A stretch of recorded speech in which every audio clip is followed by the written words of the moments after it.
want one last trip to the long trail? Today we're going to be doing another What Happened video. If you guys seen, I did one about Jun Kazama, I did one about Bruce Irving, and I was just sort of talking about, what happened to the characters, because, in Tekken 7, there's been so many characters that, have been around for years, for, many games, 1 game, 2 game, 3 game, 4 games, and then all of a sudden they're gone, like they never existed. They get replaced, or they're just, forgotten about. And today we're going to be talking about Baek Returns. Now, on the last video that I did about Bruce, a subscriber commented. He said, "Hey man, great video. Can you talk about Baek Returns, please?" He says his ending in Tekken 6 doesn't prove anything of Baek dying. It's not even canon.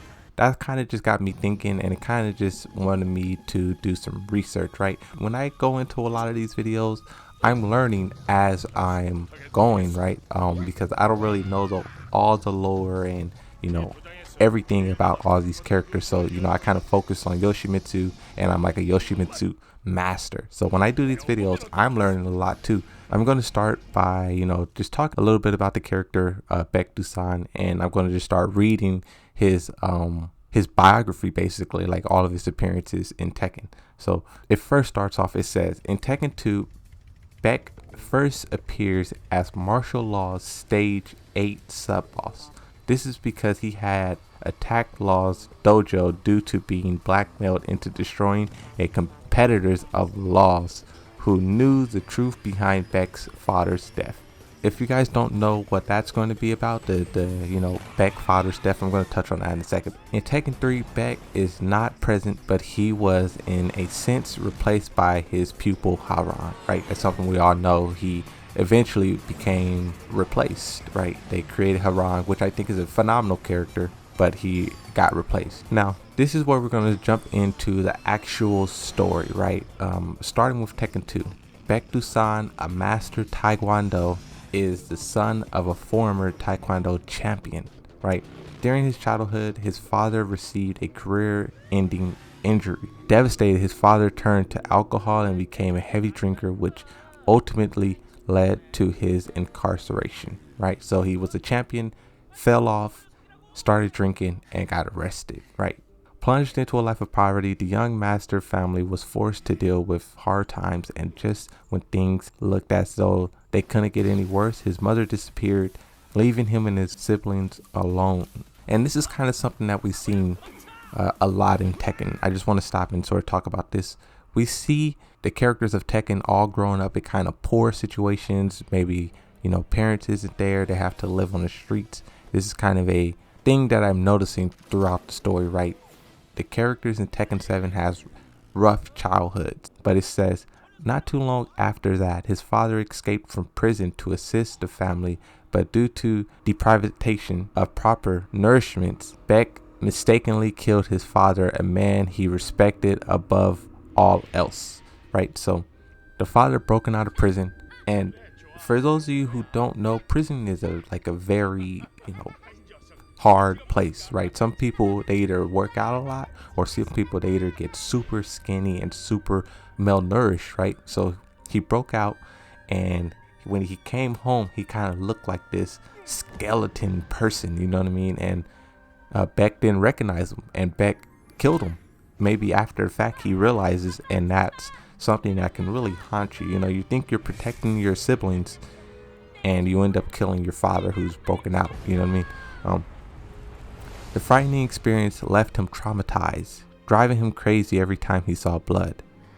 When the police found him, they took him into their care and raised him. So he went kind of crazy. The police took him into care, and they maybe put him in like a, adoption home or something like that. I don't know how old he was exactly when this happened, but that's something. He could be in some type of government care, right? Years later, he found himself walking the path of his late father, a Taekwondo master and champion, but unfortunately a person knowing the truth about his father's death threatened to go public with the truth of his past if he did not destroy his blackmailers competition. And this is kind of where law steps in, right?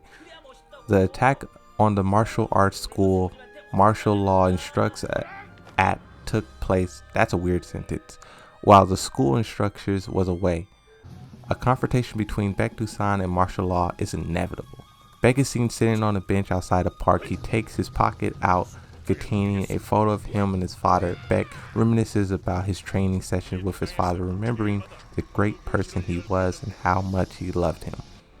This is just sort of talking about his ending in Tekken 2. That will be playing in the background for those of you guys who was wondering what this is. This is just referring to his ending, right? And then we jump over to Tekken 3. This is where Hwoarang steps into the picture. According to Tekken 3 storyline, Baek was presumed dead after encountering Ogre, the fictional Aztec fighting god. One of his closest students, Hwoarang, entered the King of the Iron Fist Tournament 3 to exact his revenge for his master's death and also have a rematch with Jin, the only fighter who have ever fought him to a draw. Hwoarang fought Ogre, and after that he went missing, and that's kind of what happened to June. June fought Ogre as well and went missing. She was never seen again. Hwoarang, he wanted to avenge him, but he also wanted to get some payback on Jin. Jin and Hwoarang, it's crazy. Jin is super powerful, but Hwoarang is the only person to fight him to a draw. It's the only person to kind of match him, right? So that kind of just shows Hwoarang's power level and Baek's power level as well, right? Tekken 4, there's nothing really in here about Baek in Tekken 4 that I can see. If there is, let me know in the comments, but I didn't really see anything about him, right? Tekken 5, Baek makes his reappearance. He reemerges, right? In the game's prologue, Baek Dusan, a master taekwondo, on his way home from training, Baek was attacked and knocked unconscious. He woke up in a military hospital, according to the defense minister, right? He had been in a coma for over a year. The minister asked Baek to help train his soldiers, and Baek hesitantly accepted.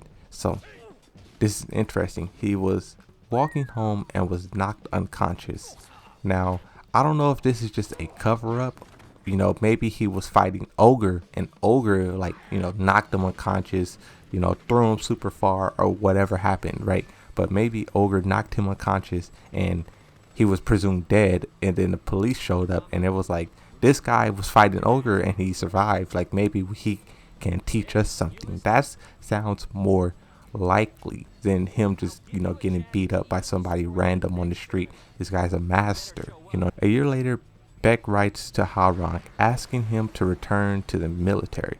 Hwoarang goes to his mentor. Now the two enter the King of the Iron Fist Tournament 5 as master and pupil.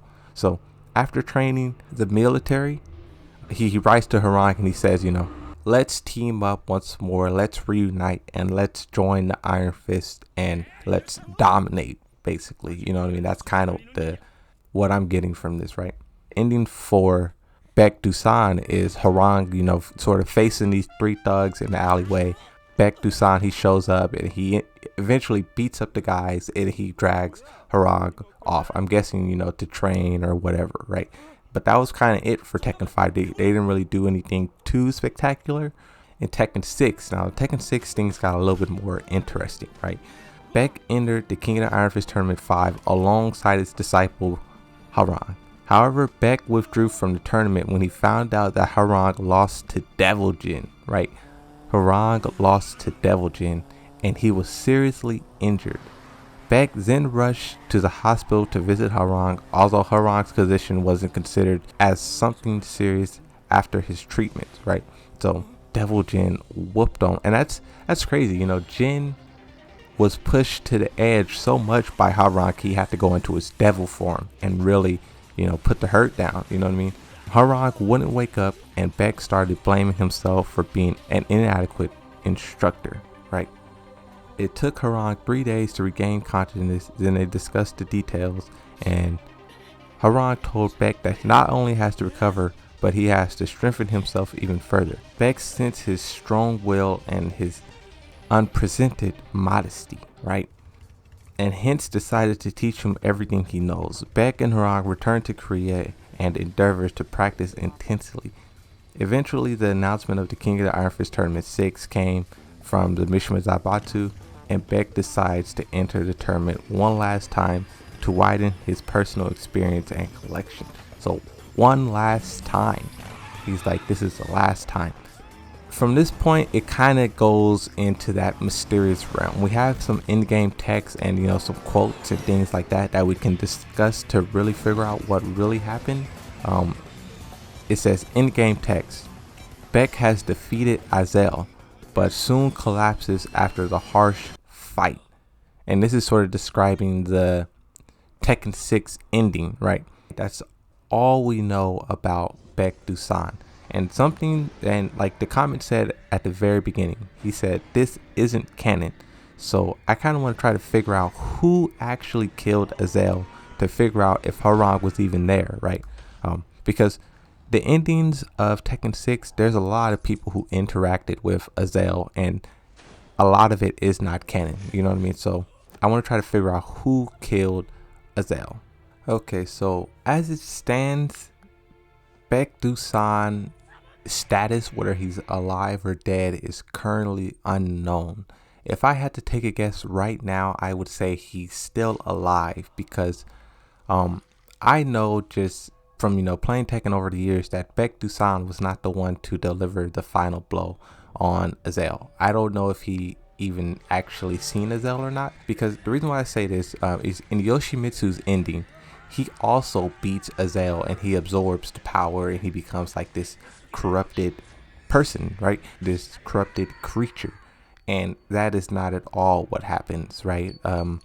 Yoshimitsu doesn't even see Azel in Tekken 6, right? So if I had to say whether or not Baek Dusan is dead or alive from this right here, I would say he's possibly alive, you know, but I want to figure out, I'm going to do a kind of a part 2. It's going to be out tomorrow, and it's just going to be talking a little bit about what happened with Azel and who actually slayed him, right? What actually took place.